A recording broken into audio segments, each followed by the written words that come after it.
Good morning दोस्तों। तो उम्मीद करते हैं कि ऑडियो सबको क्लियर जा रहा होगा। आज हम लोग क्लास 10th का न्यू चैप्टर स्टार्ट कर रहे हैं, वास्तविक संख्या। वास्तविक संख्या आज क्लास नंबर 1 है, ठीक है। मैं तो क्लास 10th का आज क्लास नंबर क्या है, 1 है, ठीक है। और ये सेशन के लोग के लिए है, 2027 में जो एग्जाम देने वाले हैं वो लोग के लिए महत्वपूर्ण है, ठीक है, यानी 2026 से 27 वाले के, ठीक। तो आज हम लोग क्लास नंबर फर्स्ट है, तो आज हम लोग बेसिक पढ़ेंगे वास्तविक संख्या के बारे में, ठीक है। उसके बाद हम लोग नेक्स्ट क्लास में क्या करेंगे, एक्सरसाइज को सॉल्व करेंगे, ठीक। तो देखिए, सबसे पहले हम लोग समझते हैं कि हम लोग पढ़ेंगे क्या क्या, ठीक है। अब चलिए समझते हैं कि हम क्या क्या पढ़ने वाले हैं। देखिए, टोटल हम 10 टॉपिक पढ़ने वाले हैं, ठीक है। पहला हम लोग पढ़ेंगे संख्याओं का वर्गीकरण, परिचय देखेंगे कि वास्तविक संख्या क्या होता है, और जो जो संख्या इंपॉर्टेंट है, जैसे रियल नंबर किसे कहते हैं, परिमेय संख्या अपरिमेय संख्या किसे कहते हैं, वो सब हम पढ़ेंगे, ठीक है। उसके बाद हम समझेंगे कि गुणनखंड और गुणज क्या होता है, अभाज्य गुणनखंड क्या होता है, ग्रिड विभाजन क्या होता है, ठीक है। और उसको मेथड हमसे एचसीएफ कैसे निकालते हैं, एचसीएफ और एलसीएम कैसे निकालते हैं, ये दोनों के बीच क्या रिलेशन होता है, दशमलव प्रसार क्या होता है, अपरिमेयता का सिद्धांत हम लोग प्रूव करेंगे, ठीक है। टोटल हम लोग इतना टॉपिक पढ़ने वाले हैं, ठीक है। तो चलिए हम पहले समझते हैं कि क्लासिफिकेशन ऑफ नंबर, ठीक है। थोड़ा सा समझ लेते हैं कि नंबर शुरुआत कहाँ से हुआ है, ठीक है। कम्प्लेक्स नंबर को हम लोग दो भाग में बांटते हैं, ठीक है। देखिए, हम इसलिए बता रहे हैं कि ताकि आप लोग को पता भी चल सके कि रियल नंबर आखिर आया कहाँ से, ठीक। तो नंबर को हम लोग एक भाग में बांटते हैं, कौन नंबर, हर तरह के नंबर होता है उसको हम लोग कम्प्लेक्स नंबर बोलते हैं, ठीक है, यानी सम्मिश्र संख्याएं बोलते हैं, ठीक है। और इसको हम लोग दो भागों में बांटते हैं, कौन कौन, एक बोलते हैं रियल नंबर और एक बोलते हैं इमेजिनरी नंबर। तो रियल नंबर क्या होता है कि जिसको हम संख्या रेखा पर दर्शा सकते हैं, ठीक। और इमेजिनरी नंबर क्या होता है कि जिसको हम संख्या रेखा पर नहीं दर्शा सकते। तो आप लोग को यह नहीं पढ़ना है, इमेजिनरी नंबर नहीं पढ़ना है। तो आप लोग का चैप्टर का नाम क्या है, वास्तविक संख्या। समझ में आया, वास्तविक संख्या, ठीक है। और वास्तविक संख्या को हम लोग दो भाग में बांटते हैं, एक रेशनल नंबर, एक इरेशनल नंबर, यानी परिमेय संख्या और एक अपरिमेय संख्या पढ़ेंगे, ठीक है। बताएंगे परिमेय संख्या क्या होता है, अपरिमेय संख्या क्या होता है, ठीक है। अब देखिए, अपरिमेय संख्या यहीं तक हो जाता है, और उसके बाद हम लोग रेशनल नंबर को दो भाग में बांटते हैं, एक पूर्णांक में बांटते हैं और एक डेसिमल में बांटते हैं, ठीक। एक एक करके जानते हैं, ठीक है। सबसे पहले हम लोग समझते हैं कि वास्तविक संख्या क्या होता है। देखिए, वे सारी संख्या है जिससे संख्या रेखा पर दर्शाया जा सके, उन्हें हम क्या बोलेंगे, वास्तविक संख्या, ठीक है। जैसे संख्या रेखा का मतलब क्या होता है, जैसे एक संख्या रेखा है, ठीक है। एक संख्या रेखा है और यहाँ सेंटर पे क्या है, जीरो है। क्या है, जीरो है। हम बोले एक है, दो है, और यहाँ एक है और दो है। हम बोले कि बताइए कि 0.2 क्या रियल नंबर है, तो है। इसको हम कैसे दर्शाएंगे, तो देखिए, 0.1 के बीच में 10 भाग करिए, कितना, एक भाग, दो भाग, तीन भाग, चार भाग, 10 भाग।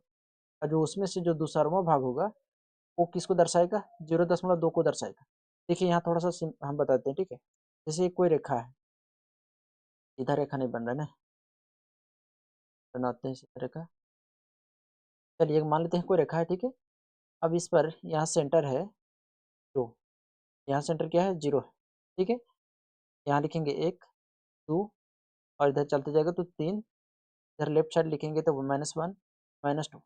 अब एक बात याद रखना, जीरो के दाई साइड जाएंगे, जीरो के दाई साइड, दाएं साइड, तो हम पॉजिटिव से डिनोट करते हैं। इससे डिनोट करते हैं, पॉजिटिव से डिनोट करेंगे, ठीक है। और जब जीरो से हम लेफ्ट साइड आएंगे तो हम ऋणात्मक से, यानी नेगेटिव से हम लोग डिनोट करते हैं, ठीक। देखिए, यदि हम आप लोग के पूछे कि बताइए कि 4 किसको दर्शा रहा है, तो और आगे जाके ये संख्या रहेगा तो 4 उसको दर्शाएगा। लेकिन हम बोले कि बताइए कि 1.25 कहाँ दर्शाएगा। अब देखिए, 1.25 का मतलब क्या हो गया, कि मतलब 1 और 2 के बीच 100 टुकड़ा करिए, कितना टुकड़ा करिए, 100 टुकड़ा। उसमें से जो 100 टुकड़ा है, मान लीजिए इसको 100 टुकड़ा किए, तो उसमें जो 25वां टुकड़ा होगा 1.25 को दर्शाएगा, ठीक है।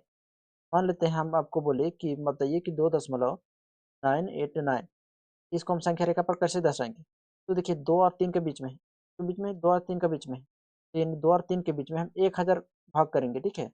और उसमें से जो 989 जो होगा, ठीक है, वो डिनोट करेगा किसको, 2.99 को। उम्मीद करते हैं कि रियल नंबर समझ में आया होगा, ठीक है। अब आगे समझते हैं कि रियल नंबर के हम लोग दो भाग में बांटते हैं, क्या क्या, एक परिमेय संख्या और एक अपरिमेय संख्या। अब देखिए, परिमेय संख्या क्या होता है, तो जिसे हम p/q के रूप में लिखा जा सकता है, तो हम क्या बोलेंगे, परिमेय संख्या। जैसे देखिए, 2, 3, 4, इसको हम बटा में 1 लिख सकते हैं, इसको भी बटा में 1 लिख सकते हैं, इसको भी बटा में 1 लिख सकते हैं, 3/2 या 3/5, 7/9, जिसको हम p/q के रूप में लिख सकते हैं, रूप में p/q के रूप में, ठीक है। तो उसको हम लोग क्या बोलेंगे, परिमेय संख्या बोलेंगे, ठीक है। और याद रखना कि q बराबर जीरो नहीं होना चाहिए, यानी नीचे जीरो नहीं होना चाहिए, ठीक है।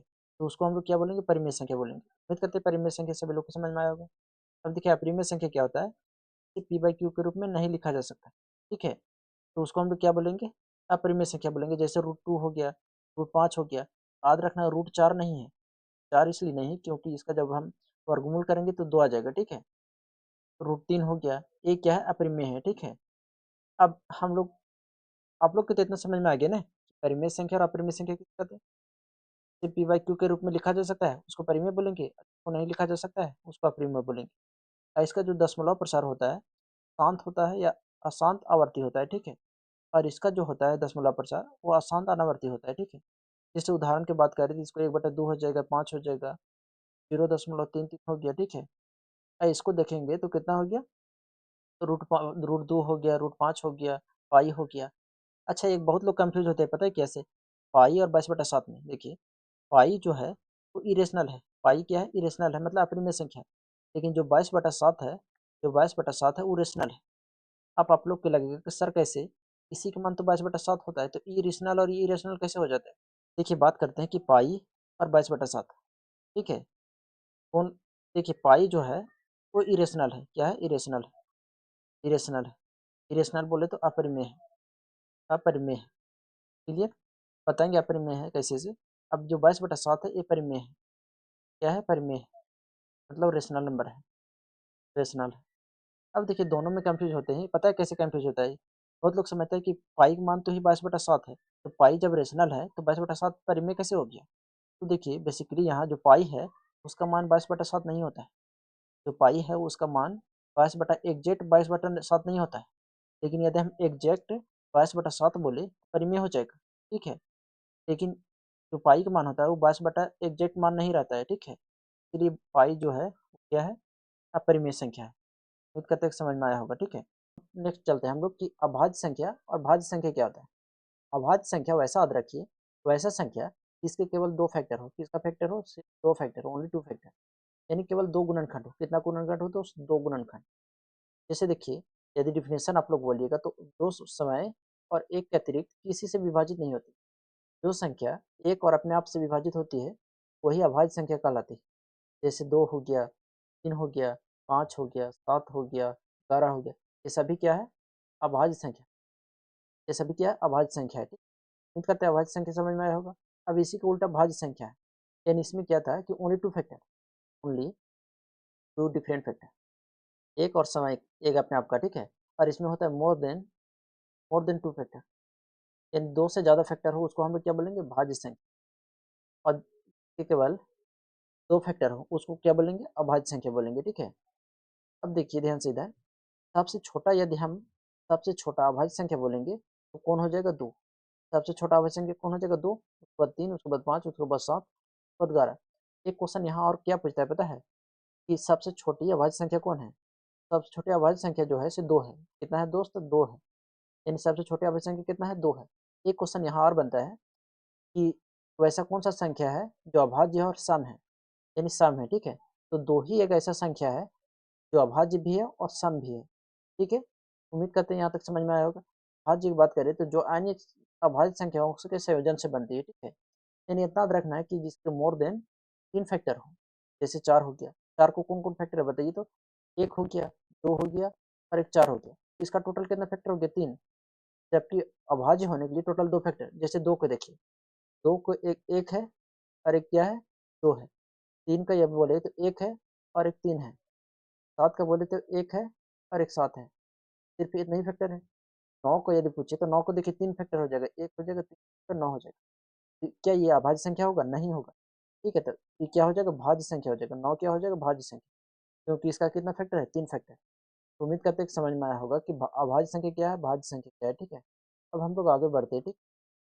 आप समझते हैं हम लोग फैक्टर और मल्टीपल। फैक्टर और मल्टीपल में डिफरेंस क्या है और क्या होता है। जैसे बात करें दोस्त की फैक्टर का, जैसे बोले फैक्टर मतलब जो डिवाइड करे, यानी 8 के यदि फैक्टर बोले, ऐसा संख्या बताइए जो 8 को डिवाइड करते। एक हो सकता है, 2 हो सकता है, 4 हो सकता है और एक अपने आप में 8 हो सकता है। 8 के टोटल कितना फैक्टर आ गया, यानी 8 के कितना गुणनखंड आ गया, 4 आ गया। यानी वैसा संख्या जो उसको क्या करे, पूरा डिवाइड कर दे। जैसे बोले 6 का फैक्टर बताइए, 6 का गुणनखंड। जैसे हम बोले कि 6 का फैक्टर बताइए, 6 किस किस पहाड़ा को काट सकता है, देखिए यदि हम बोले कि 6 का फैक्टर बताइए, 6 किस-किस पहाड़ों से कट सकता है? 1 से कट सकता है, 2 से कट सकता है और 3 से कट सकता है और एक अपने आप मतलब 6 से कट सकता है। ये 6 का यदि हम फैक्टर पूछे तो कोई कौन-कौन हो जाएगा? 1 हो जाएगा, 2 हो जाएगा, 3 हो जाएगा और 6 हो जाएगा। यदि हम 12 का फैक्टर पूछे 12 का, तो 12 का ऐसा कौन संख्या है जो 12 को डिवाइड कर देता है? 1 डिवाइड करता है, 2 करता है, 4 करता है और 6 करता है। तो 12 के टोटल कितना फैक्टर हो गया? 1, 2, 3, 4, 5 टोटल कितना फैक्टर हो गया? 12 को 5 फैक्टर। ठीक है, फैक्टर निकालने के लिए तरीका है, ठीक है? कि अभाज्य फैक्टर ऐसा कैसे निकालते हैं, लेकिन उतना भी डिटेल नहीं जानना है आप लोगों को। पहले इतना समझिए कि फैक्टर क्या होता है, ठीक? उम्मीद करते हैं कि गुणनखंड समझ में आया होगा। अब इसमें भी हम समझाएँगे कि अभाज्य गुणनखंड क्या होता है, ठीक है? तो पहले हम लोग समझ लेते हैं कि मल्टीपल। देखिए एक दूसरे को दोनों उल्टा है। देखिए मल्टीपल बोले तो जैसे 6 का मल्टीपल पूछे, 6 का मल्टीपल क्या हो जाएगा? 6 का 6, 6 दूनी 12, या 18, 6 चौके 24, इस तरह चलते जाएगा, ठीक है? 3 का मल्टीपल पूछे, दूनी 6, 3 तिया 9, चौके 12, इस तरह चलते जाएगा। अब देखिए दोनों में डिफरेंट क्या है? जो फैक्टर होता है ना, जो गुणनखंड होता है, वो क्या होता है? मतलब 8 का जो गुणनखंड पूछे, तो हमेशा क्या होगा? इससे छोटा होगा। जो भी संख्या आएगा, वो 8 से छोटा होगा या इसको बराबर होगा। समझ में आया? फैक्टर क्या होता है? या तो वह संख्या से छोटी होगी या उसके बराबर होगी। जैसे देखिए 8 का हम यहाँ फैक्टर निकाले, 8 का फैक्टर निकाले तो 8 से बड़ा दिख रहा है कोई? नहीं। या तो 8 के बराबर 8 दिख रहा है या तो इससे छोटा दिख रहा है। फैक्टर क्या होता है कि वह संख्या से क्या होता है? छोटा होता है या बराबर होता है। और जो फैक्टर होता है वो लिमिटेशन में होता है, यानी लिमिट में होता है। ठीक है, क्या होता है? लिमिट होता है, एक सीमित तक होता है। ठीक है, लेकिन फैक्टर क्या होता है? अनलिमिटेड होता है। अनलिमिटेड होता है मतलब असीमित होता है। ठीक है, जैसे 6 का पहाड़ा पढ़े तो 6 दांक 60 हो गया, फिर कितना हो गया? 66 हो गया। ठीक है, तो मतलब पहाड़ा चलते जाएगा। ठीक है, लेकिन गुणनखंड एक जगह जाके रुक जाएगा। ठीक है, देखिए दोनों में अंतर यहाँ क्या समझे कि जो फैक्टर होता है, फैक्टर जो होता है मतलब जिस संख्या का हम फैक्टर निकाल रहे हैं, उससे जो संख्या निकलेगा मतलब जो फैक्टर निकलेगा, क्या होगा? छोटा होगा या तो बराबर होगा। से छोटा होगा या बराबर होगा। मल्टीपल में क्या होता है कि वह से बड़ा होगा या तो बराबर होगा, या तो बड़ा होगा या तो बराबर होगा। दोनों कॉन्सेप्ट समझिए। देखिए फैक्टर क्या हो गया कि जैसे 8 का फैक्टर निकाले तो जो भी फैक्टर निकलेगा 8 का, जो भी गुणनखंड निकलेगा 8 से छोटा होगा या बराबर होगा। मल्टीपल करेंगे तो या तो 6 के बराबर होगा या तो 6 से बड़ा होगा। दूसरा क्या है अंतर? इसमें लिमिटेशन होगा, यानी इसमें लिमिट होगा। ठीक है, 4 होगा, 5 होगा, 6 होगा। जैसे इसको टोटल 4 ही फैक्टर है, इसको टोटल 5 फैक्टर है, इसको टोटल 4 फैक्टर है। ठीक है, लेकिन यदि 3 का के कितने मल्टीपल है तो 3 का अनंत मल्टीपल है। 3 का कितने मल्टीपल है दोस्त? अनंत मल्टीपल है। ठीक है, उम्मीद करते हैं कि फैक्टर मतलब गुणनखंड और मल्टीपल मतलब गुणज समझ में आया होगा। ठीक है, अब आगे चलते हैं हम लोग। ठीक है, देखिए अब हम समझते हैं कि प्राइम फैक्टराइजेशन क्या होता है, मतलब अभाज्य गुणनखंड। अब बहुत इंपॉर्टेंट है। ठीक है, यानी इस चैप्टर में हम बहुत यूज करेंगे किसका? प्राइम फैक्टराइजेशन का। ठीक है, यानी अभाज्य गुणनखंड। तो देखिए हमने गुणनखंड अभी सीखे, अब इसका हम अभाज्य गुणनखंड। अभाज्य गुणनखंड मतलब अभाज्य संख्या याद करिए कि अभाज्य संख्या हमने क्या बताया? अभाज्य संख्या, अभाज्य संख्या हमने क्या बताया? अभाज्य संख्या ओनली, ओनली, ओनली क्या हो दोस्त? ओनली टू डिफरेंट फैक्टर हो, टू डिफरेंट डिफरेंट फैक्टर हो। ओनली टू डिफरेंट फैक्टर हो उसको क्या बोलेंगे? अभाज्य संख्या बोलेंगे। अब अभाज्य गुणनखंड समझते हैं। जैसे हम बोले कि 12 का अभाज्य गुणनखंड बताइए, तो इसका क्या करेंगे? तोड़ेंगे। ठीक है, तो 2 से लगाएंगे तो 2 छक 12, लगाएंगे 2 तिया 6। एक कब तक करेंगे? ये कब तक करेंगे इस तरह? जब तक एक ना आ जाए। ठीक है, लगाएंगे 3 एकम 3। अब ये जो आया कौन? ये वाला देखिए इसको ध्यान से। ये सब जो आया वो क्या आ गया? अभाज्य गुणनखंड आ गया। क्या आ गया? अभाज्य गुणनखंड। ये दो अभाज्य गुणनखंड है क्या? है, क्योंकि एक और सिर्फ दो है। देखिए इसमें दो, एक और सिर्फ कितना है? दो है। तीन के देखिएगा तो एक और तीन, इसको हम अभाज्य गुणनखंड बोलते हैं। ठीक है, जैसे हम बड़ा नंबर लेते हैं, जैसे बोलेंगे कि आप लोग बताइए कि 36 का प्राइम फैक्टराइजेशन करिए। ठीक है, क्वेश्चन कैसे पूछेगा वो भी बताएंगे। ठीक है, आगे वो भी बताएंगे। ठीक, करना क्या है कि जैसे 2 से लगाएंगे तो 2 एकम 2 और 2 अठी 16, फिर 2 से लगाएंगे 2 नौ 18, फिर 2 से लगाएंगे तो सॉरी 2 से लगेगा नहीं तो 3 तिया कितना आ गया? 9। अब देखिए ये जो है, फिर से लगाते हैं 3 से, 3 एकम 3। अब ये जो आया कौन? देखिए इसको ध्यान से। ये जो आया ये क्या है? प्राइम फैक्टराइजेशन है। क्या है? प्राइम फैक्टर है। क्या है? Prime factor. अब बात करते हैं एक का। एक नहीं, एक तो नहीं प्राइम फैक्टराइजेशन है, नहीं कंपोजिट नंबर है। ठीक है, बताएंगे कंपोजिट नंबर क्या होता है। ठीक है, अब आगे चलते हैं हम, ठीक है। तो उम्मीद करते हैं यहाँ तक समझ में आया होगा। अब देखिए इसका, जैसे इसका हम अभाज्य गुणनखंड तोड़े हैं, ठीक है। तो जैसे 32,760 है, 2 से लगाएंगे तो इतना आया, इतना आया, इतना आया। तो 32,760 को हम फाइनली हम लिख सकते हैं 2 की पावर 3। अच्छा, 2 की पावर 3 कैसे लिखे? देखिए 2 की जगह 1 2 3, तो कितना हो गया दोस्त? 2 की पावर 3। और गुणे 3 कितना है? 1 2, 3 की पावर कितना आ गया? 2। 5 1 है तो 1 हो गया, 7 कितना? 1 और 13 1। देखिए इसका पीडीएफ हम दे देंगे, ठीक है। उम्मीद करते हैं कि यहाँ तक समझ में आया होगा, ठीक है। अब हम समझते हैं कि क्वेश्चन कैसे पूछता है। एक क्वेश्चन बना लेते हैं, ठीक है। क्वेश्चन क्या है? 24 36 और 60 का प्राइम फैक्टराइजेशन मेथड से एचसीएफ और एलसीएम ज्ञात कीजिए। देखिए उससे पहले हम लोग एचसीएफ और एलसीएम समझ लेते हैं, उसके बाद हम ये क्वेश्चन पे आएंगे, ठीक है। समझते हैं पहले कि एलसीएम क्या होता है। यानी एलसीएम का जैसे फुल फॉर्म बोले तो least common multiple, least common multiple या लोवेस्ट कॉमन मल्टीपल भी बोलते हैं। लोवेस्ट कॉमन मल्टीपल, इसको शॉर्टकट में हम लसाय बोलते हैं, लसाय बोलते हैं, ठीक। बड़ा नाम अगर बोलिएगा तो लघुत्तम समावर्तक होता है। ये क्या होता है कि दो या दो से अधिक संख्याओं का छोटा संख्या यानी छोटा कॉमन मल्टीपल, यानी जो संख्या सभी से पूरा तरह डिवाइड हो जाए, ठीक है। तो उसको हम लोग क्या बोलेंगे? एलसीएम बोलेंगे। देखिए यदि हम पूछे कि 12 और 6 का, 12 और 6 का क्या बताइए? एलसीएम बताइए। तो देखिए 12 का टेबल पढ़िए, 12 का 12, 12 दूनी 24, 12 तिया 36, ठीक है। इसी तरह चलते जाएगा। 6 का पहाड़ पढ़िए तो 6 कम 6, 6 दूनी 12, 6 तिया 18 और 6 चौके 24, इसी तरह चलते जाएगा। अब देखिए क्वेश्चन क्या बोला है कि लीस्ट कॉमन मल्टीपल, मल्टीपल देखिए 12 का मल्टीपल किए, 6 का मल्टीपल किए। अब क्या बोला है? मल्टीपल में से जो कॉमन हो और सबसे छोटा हो। अब देखिए मल्टीपल तो इतना है जो सबसे छोटा हो और कॉमन हो, तो 12 देखिए दोनों में है जो कि सबसे छोटा है। देखिए 24 भी है, 24 भी है, लेकिन क्या है? बड़ा है। तो हमको क्या, एलसीएम का मतलब क्या होता है? मल्टीपल होना चाहिए और लिस्ट होना, यानी छोटा होना चाहिए और दोनों में कॉमन होना चाहिए। कहने का मतलब दोनों में कॉमन नहीं, 3 गो रहेगा तो 3 में भी कॉमन होना चाहिए, 4 रहेगा तो 4 में भी रहे कॉमन होना चाहिए। जैसे समझ में आ गया? तो इसका एलसीएम कितना आ गया? एलसीएम आ गया 12। कैल्शियम कितना आ गया दोस्तों? 12 आ गया।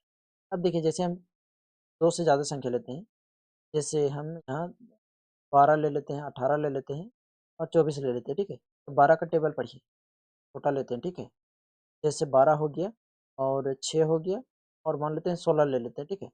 अब देखिए 12 का 12, 12 दूनी 24, 12 तिया 36, 12 चौका 48, 12 पच्चीस 60, ठीक है। इसी तरह चलते जाएगा। 6 का पहाड़ा पढ़ेंगे तो 6 का 6, 12 हो गया, ये 18, 6 चौके 24, 25 30, इस तरह चलते जाएगा। 16 करेंगे तो 16 कम 16, 16 दूनी 32, 16 तिया 48, 16 चौके 64, 16 पच्चीस का हो जाएगा 80, 16 छः कितना हो जाएगा? 96, ठीक है। अब देखिए कॉमन कुछ मिल रहा है दोनों में, तो देखिए 12 है तो 12 इसमें नहीं है, 24 है तो 24 में नहीं है, ठीक है। 48 देखिए, अब जैसे 48 मिल रहा है, ठीक है। देखिए कैसे आगे करेंगे तो 30 हो गया और 6 छः 36, 6 7 42 और 6 8 48। अब यहाँ क्या हमको बताना है कि मल्टीपल तो हो, हम लोग मल्टीपल कर दिए। लीस्ट मतलब सबसे छोटा, कॉमन। अब देखिए दोनों में जो सबसे छोटा हो और कॉमन हो, देखिए यहाँ 24 है दोनों में, देखिए दोनों में है 24 लेकिन इसमें है नहीं। तीनों में कॉमन में होना चाहिए। 3 संख्या है तो तीनों में कॉमन, 4 संख्या है तो चारों में कॉमन, 2 संख्या है तो दोनों में कॉमन। अब देखिएगा यहाँ 48, 48 48 देखिए ध्यान से, तो तीनों में कॉमन है, ठीक है। तो आंसर कितना हो जाएगा? 48। इसका एलसीएम कितना आ जाएगा? शायद ये एलसीएम पूछे, एलसीएम कितना आ जाएगा? 48 आ जाएगा। अब हम लोग एचसीएफ की बात करते हैं। देखिए एचसीएफ मतलब क्या होता है? Highest common factor. एलसीएम मतलब लोवेस्ट और एचसीएफ मतलब हाईएस्ट कॉमन फैक्टर। देखिए यहाँ फैक्टर का बात हो रहा है, चिंता ना करिए, एक बार हम समझा देंगे फिर से, ठीक है। हाईएस्ट कॉमन फैक्टर, फैक्टर मतलब गुणनखंड। यहाँ मल्टीपल नहीं बोला है, इसमें देखिए गुणनखंड बोला है, और इसमें क्या बोला है? मल्टीपल। यानी मल्टीपल किए थे यानी गुणज किए थे, लेकिन इसमें क्या बोला था कि फैक्टर करना है। तो जैसे हम बोले कि 12 और 6 का एचसीएफ बताइए। 12 का फैक्टर करना है तो 12 का फैक्टर कितना होता है? 1 होता है, 2 होता है, 3 होता है, 4 होता है, 6 होता है, ठीक है। 6 का फैक्टर करेंगे तो 1 हो गया, 2 हो गया, 3 हो गया और 6 हो गया, ठीक है। अच्छा इसमें 12 भी होगा ना। अब देखिए एचसीएफ का मतलब क्या हो गया? फैक्टर होना चाहिए, तो फैक्टर कर दिए। फैक्टर में जो कॉमन होना चाहिए और बड़ा होना चाहिए, हाईएस्ट होना चाहिए। तो देखिए दोनों में जो ये है दोनों में कॉमन है, ये दोनों में कॉमन है, हाईएस्ट है। अब देखिए एक भी कॉमन है, दो भी कॉमन है, तीन भी कॉमन है, लेकिन ये छोटा है। क्या बताना है? बड़ा। तो बड़ा ये दोनों में जो कॉमन है वो 6 है। इसका जो एचसीएफ हो जाएगा एचसीएफ हो जाएगा वो कितना हो जाएगा, 6 हो जाएगा। समझ में सभी लोग का। अब देखिए जैसे हम 2 3 को लेते हैं, ठीक है, जैसे हम 4 ले लेते हैं, 8 ले लेते हैं, अब 12 ले लेते हैं, ठीक है। इसका मल्टीपल नहीं करना है, मल्टीपल हमको एलसीएम में करना है। इसका फैक्टर करेंगे तो 1 हो गया, 2 हो गया और 4 हो गया। इसका मल्टीपल करेंगे तो 1 हो गया, 2 हो गया, 4 हो गया और 8 हो गया। 12 के करेंगे तो 1 हो गया, 2 3 4 और कितना हो जाएगा 6 और कितना हो जाएगा 12, कितना हो जाएगा 12। देखिए दोनों में कॉमन होना चाहिए और हाईएस्ट कॉमन होना चाहिए। एक तो मिल रहा है दोनों में, 2 भी मिल रहा है, 4 भी मिल रहा है। 4 के सिवाय कुछ मिल रहा है बड़ा में नहीं, तो इसका एचसीएफ हो जाएगा वो कितना हो जाएगा 4 हो जाएगा। एचसीएफ कितना हो गया दोस्त, एचसीएफ हो गया 4। यानी कह सकते हैं कि 4 ऐसा संख्या है जो ये तीनों को क्या करेगा, डिवाइड कर देगा। 4 ऐसा संख्या है जो ये तीनों को क्या करेगा, डिवाइड कर देगा, ठीक। देखिए अब दोनों का कंपेरिजन करते हैं, ठीक है। जैसे एचसीएफ हो गया और एलसीएम, ये एक जगह बता रहे हैं ताकि कंफ्यूज ना हो, ठीक है। इसका मतलब हो गया कि highest highest common factor, highest common factor. इसका क्या होता है, lowest lowest common, lowest common क्या, मल्टीपल। याद रखना दोनों में डिफरेंट क्या है, इसमें है जो, इसमें है फैक्टर और इसमें है मल्टीपल, इसमें है फैक्टर इसमें है मल्टीपल। तो जैसे हम दोनों में लेते हैं सेम एग्जांपल, ठीक है। जैसे 12 और 6 लेते हैं, 12 और कितना लेते हैं दोस्त, 6 लेते हैं, ठीक है। 12 को फैक्टर करिए तो 12 का फैक्टर करेंगे तो 1 आएगा, 2 आ गया, 3 4 और कितना आ गया 6 और ये अपने आप में 12। 6 का करेंगे तो 1 हो गया, 2 हो गया, 3 हो गया और 6 हो गया, ठीक है। इसी तरह हम यहाँ एक हम फैक्टर किए, इस तरह 12 और 6 का क्या करेंगे, हम लोग मल्टीपल करेंगे। 12 के 12, 12 दूनी 24, 12 तिया 36, 12 चौका 48, इस तरह जेते रहेगा। 6 का पढ़ेंगे, 6 कम 6, 6 दूनी 12, 6 तिया 18, इस तरह जेते रहेगा। अब देखिए दोनों यहाँ ध्यान से, हाईएस्ट कॉमन फैक्टर, यानी ये तो फैक्टर है, फैक्टर में सबसे बड़ा कौन है और कॉमन होना चाहिए। सबसे बड़ा इसमें कौन दिख रहा है, जो कॉमन है 6, यानी देखिए 6 जो है वो सबसे बड़ा भी है और कॉमन भी है, ठीक है। तो जो इसका एचसीएफ हो जाएगा, एचसीएफ हो जाएगा वो कितना हो जाएगा, 6 हो जाएगा। मैं सब लोग एचसीएफ कितना हो जाएगा, 6 हो जाएगा। अब एलसीएम का बात करें तो लोवेस्ट कॉमन मल्टीपल, मल्टीपल कर दिए। मल्टीपल में देखिए सबसे छोटा यहाँ कौन है, 12 है, ये कितना है 12 है। इसका जो एलसीएम हो जाएगा कितना हो जाएगा, 12 हो जाएगा, ठीक है। उम्मीद करते हैं कि एलसीएम और एचसीएफ समझ में आया होगा, ठीक है।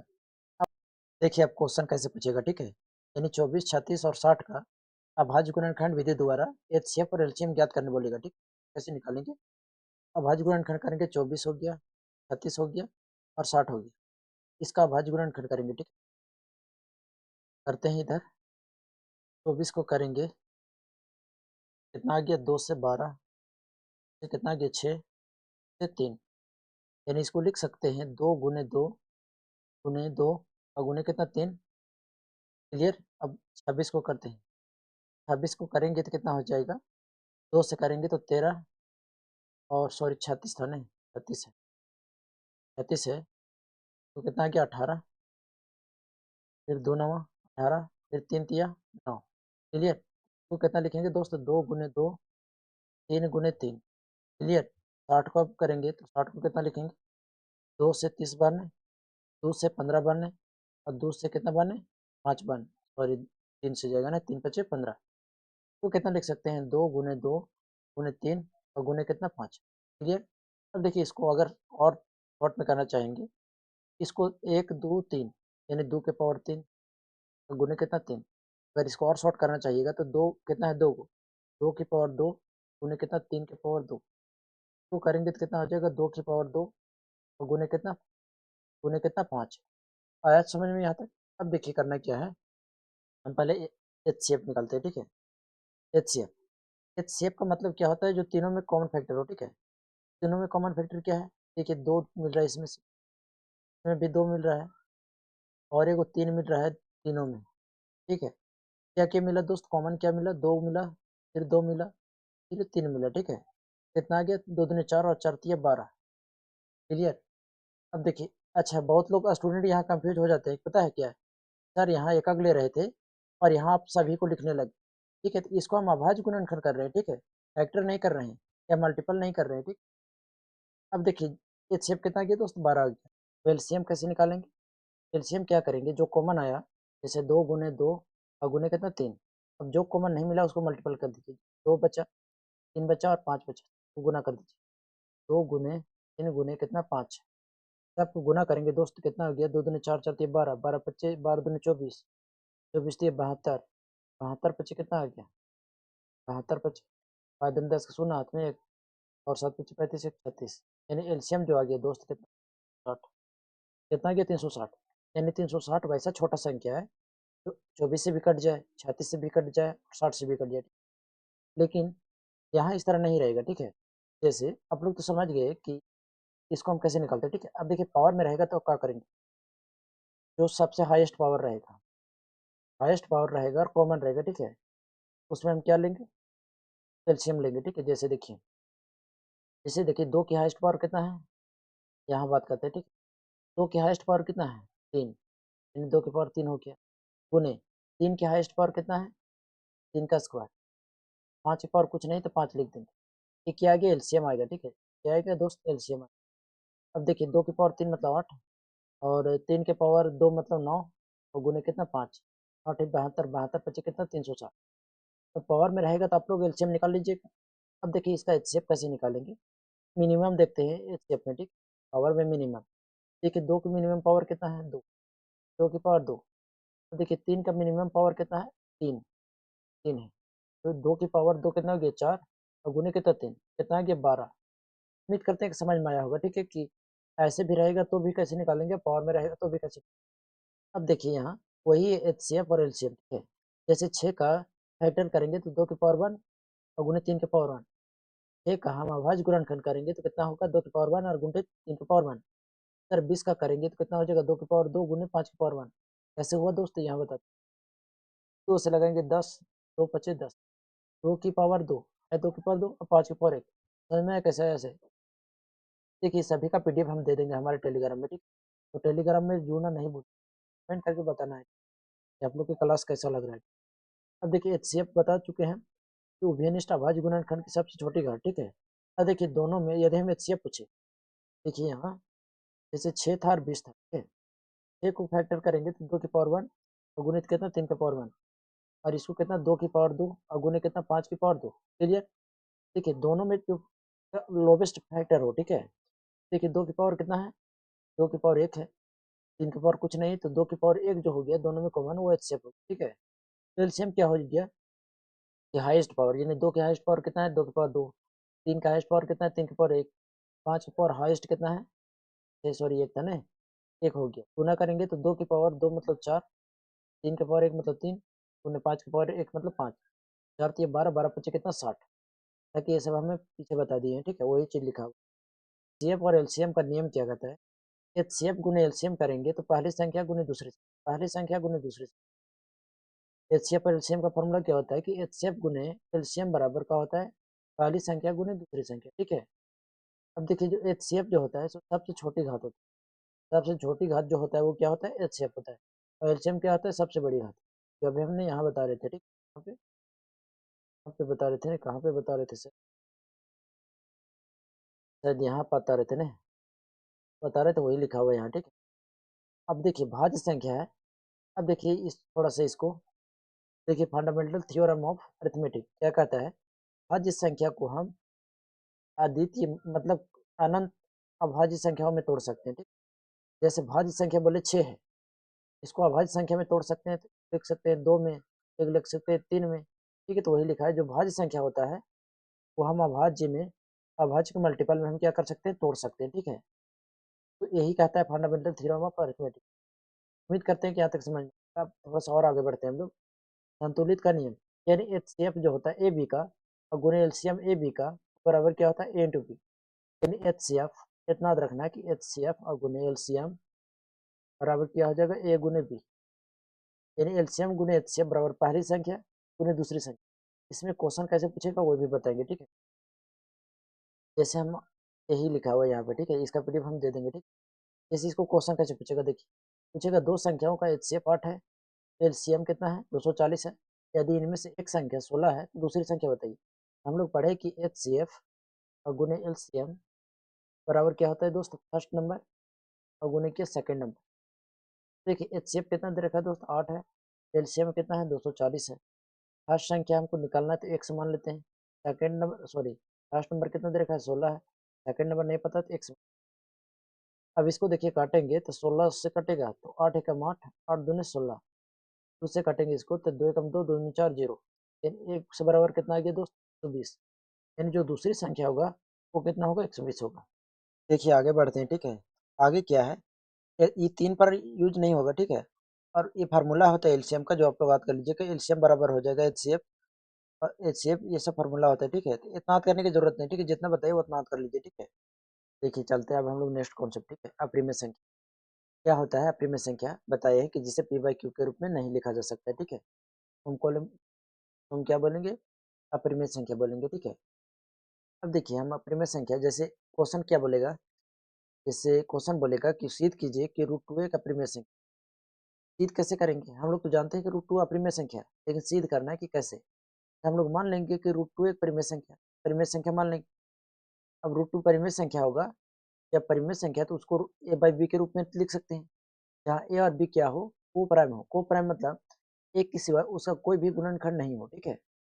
तो क्या करेंगे हम, जैसे इसको मान निकालेंगे तो बी के निकाले बी भेजेंगे तो कितना हो जाएगा, ए बराबर बी रूट टू आ जाएगा, ठीक है। दोनों पर या स्क्वायर करने पर, फिर इसका स्क्वायर करने पर निष्कर्ष क्या निकलता है कि जो दो है वो ए स्क्वायर से विभाजित होता है, इसलिए दो भी क्या होगा, ए से विभाजित करेगा, ठीक है। आगे क्या हो जाएगा, क्योंकि टू ए से विभाजित करता है तो हम लिख सकते हैं कि ए बराबर कितना 2c, यानी सी कुछ ऐसा नंबर है जो कि 2 से गुना करने पर ये आता है, ठीक है। समीकरण में रखने पर, यानी जो पहला समीकरण था उसमें रखने पर, ठीक है। यहाँ चलिए हम एक बना के बताते हैं, ठीक है, कैसे पूछे क्वेश्चन, कैसे पूछेगा, बोलेगा सिद्ध कीजिए कि रूट थ्री एक अपरिमेय संख्या है, ठीक है। तो इसको कैसे सॉल्व करेंगे, तो हम लोग मान लेंगे, तो लिखेंगे माना, माना रूट थ्री एक परिमेय संख्या है, परिमेय संख्या है। हम लोग मान लिए दोस्त क्या परिमेय संख्या है, जो कि है नहीं, हम लोग मान लिए, ठीक है। हम लोग गलत प्रूफ करेंगे, ठीक है। अब देखिए हम लोग क्या करेंगे, अब जब परिमेय संख्या है तो लिखेंगे देयरफॉर रूट थ्री क्या हो जाएगा, जब परिमेय संख्या है तो इसे पी बाई क्यू के रूप में लिख सकते हैं। और याद रखना पी और क्यू जो है को प्राइम है, पी और क्यू क्या है, को प्राइम है, यानी सहभाज्य संख्या, ठीक है। सहभाज्य संख्या किसे कहते हैं, एक के सिवाय कोई गुणनखंड नहीं हो, ठीक है। अब क्या करेंगे, दोनों पट्टी स्क्वायर करेंगे, ठीक है। तो लिखेंगे स्क्वायरिंग बोथ साइड, स्क्वायरिंग, चलिए हिंदी में लिखते हैं, दोनों तरफ, दोनों तरफ वर्ग करने पर, वर्ग करने पर करने पर देखिए एक बार थ्योरी बढ़िया से पढ़ लीजिए, ठीक है। फिर क्वेश्चन को तो हम लोग बहुत अच्छा से सॉल्व करेंगे, ठीक है। स्क्वायर करेंगे तो कितना हो जाएगा, रूट थ्री का स्क्वायर, और बराबर कितना हो जाएगा, पी स्क्वायर बटा कितना, क्यू स्क्वायर। तो यहाँ तक तो कोई दिक्कत नहीं है। अब देखिए रूट थ्री का स्क्वायर करेंगे कितना हो जाएगा दोस्त, कैसे, यदि हम रूट थ्री का स्क्वायर करेंगे कितना हो जाएगा 9, और रूट 9 का मान कितना होता है 3, समझ में आया, कितना गया 3, बराबर कितना हो गया पी स्क्वायर बटा कितना, क्यू स्क्वायर। अब इसको क्रॉस मल्टीप्लाई करेंगे तो 3 क्यू स्क्वायर और बराबर का हो गया पी स्क्वायर। यानी इससे क्या समझे हम कि जो थ्री है वो पी स्क्वायर से विभाज्य है, थ्री है जो किससे विभाज्य है, पी स्क्वायर से। चाहे तो हम यहाँ लिख सकते हैं, लिखेंगे यहाँ कि थ्री थ्री पी स्क्वायर से विभाज्य है, विभाज्य है। अब देखिए पी स्क्वायर से विभाज्य है तो इसका मतलब पी से भी विभाज्य होगा, तो लिखेंगे 3 पी से भी विभाज्य है, पी से भी विभाज्य है, पी से भी क्या है, विभाज्य। चिंता नहीं करिए, एक बार फिर से हम समझा देंगे, ठीक है। इसलिए अब देखिए यहाँ क्या करेंगे, क्या है, इतना समझ में आ गया, पी स्क्वायर से भी क्या है, विभाज्य है, ठीक है, पी से विभाज्य है। अब देखिए मान लेते हैं कि थ्री की जगह कुछ रखने पर, थ्री की जगह कुछ रखने पर, यानी कि थ्री से कुछ मल्टीपल करने पर पी आता है, ठीक है। थ्री से कुछ मल्टीपल करने पर पी आता है, ठीक है। तो यहाँ हम पी का मान निकालेंगे तो कितना आ जाएगा, पी बराबर कितना आ जाएगा 3, पी बराबर 3 है। इक्वेशन हम 1 में रख देंगे, कौन सा इक्वेशन 1 था, इक्वेशन हम इसमें रख देंगे, किसमें, इसमें, इक्वेशन इसमें रख देंगे पी बराबर, ठीक है। पी बराबर हम इसमें रखेंगे, तो हम नेक्स्ट स्लाइड में सॉल्व करते हैं, ठीक है। था 3 क्यू स्क्वायर, 3 क्यू स्क्वायर अब बराबर कितना है, पी स्क्वायर में रखेंगे, पी स्क्वायर की जगह कितना रखेंगे, 3 है, कितना हो जाएगा 3 क्यू स्क्वायर बराबर कितना हो जाएगा, 3 का स्क्वायर, कितना हो जाएगा 3 का स्क्वायर। यहाँ तक किसी को दिक्कत नहीं, अब देखिए इसको सॉल्व करेंगे तो कितना हो जाएगा, 3q² बराबर कितना हो जाएगा, 9a², 9a², ठीक है। अब देखिए काटेंगे तो 3 एकम 3, 3 तिया 9, यानी q² बराबर कितना आ गया दोस्त, 3a², कितना आ गया, 3a²। अच्छा, इससे यहाँ क्या पता चला कि जो 3 है q² से विभाज्य है। देखिए यहाँ p² से विभाज्य था, यहाँ p² से विभाज्य था, और यहाँ कितना है, q² से विभाज्य। लिख सकते हैं कि 3 जो है q² से विभाज्य है, विभाज्य है। अब जब q² से विभाज्य तो q से भी विभाज्य होगा, तो 3 q से भी विभाज्य होगा, q से भी से विभाज्य होगा, ठीक है, से भी क्या होगा, विभाज्य होगा, विभाज्य होगा। देखिए तो हम लोग लिखेंगे कि जो 3 है, 3 जो है तो p और q से p और q का गुणनखंड है, p और q का क्या है दोस्त, गुणनखंड है। तो क्या था, जो हम माने थे वो गलत है, ठीक है, तो लिखेंगे हमारा मानना गलत था, हमारा मानना गलत था, गलत था, ठीक है। लिखेंगे इसलिए ये √3 एक अपरिमेय संख्या होगा। एक क्वेश्चन आता ही आता है, ठीक है। उम्मीद करते हैं यहाँ तक समझ में आया होगा, ठीक। अब हम लोग आगे बढ़ते हैं, ठीक है। आगे क्या है कि क्या है, 4 के पावर n शून्य पर समाप्त हो सकता है। एक बात यहाँ कॉन्सेप्ट समझ रखिए, ठीक है, उतना लफड़ा मत रखिए कि यदि इस संख्या में 2 और 5 मिल जाए, 2 और 5 मिल जाए, तभी वह शून्य पर समाप्त हो सकता है, ठीक है। जैसे यहाँ 4n है, n के पावर कुछ भी लीजिए, n के पावर कुछ भी ले लीजिए, अभी भी 0 पर समाप्त नहीं होगा। जैसे तो या तो 4 के पावर 2 लीजिए तो कितना हो गया, 4 गुने 4 यानी 16, 4 गुने 4 कितना हो गया, 16। 4 की पावर कुछ भी ले लीजिए, ठीक है, या तो 2 की पावर भी आप कुछ भी ले लीजिए, n की जगह कुछ भी ले लीजिए, n की जगह कोई भी नेचुरल नंबर ले लीजिए, ठीक है। 0 पर कभी समाप्त ना होगा। 0 पर समाप्त होने के लिए क्या चाहिए, 2 और 5 होना चाहिए, तभी वह 0 पर समाप्त होगा, ठीक है। वही यहाँ बताया गया है, ठीक था, ऐसा कोई n नहीं है के लिए 4 के पावर n है 0 पर समाप्त होता है। करते हैं कि आज की क्लास समझ में आया होगा। आप लोग की थ्योरी कैसा लगा कमेंट करके बताना है। कल हम लोग जो प्रश्नावली है उसको स्टार्ट करेंगे, ठीक है। प्रश्नावली हम लोग बहुत अच्छे से सॉल्व करेंगे।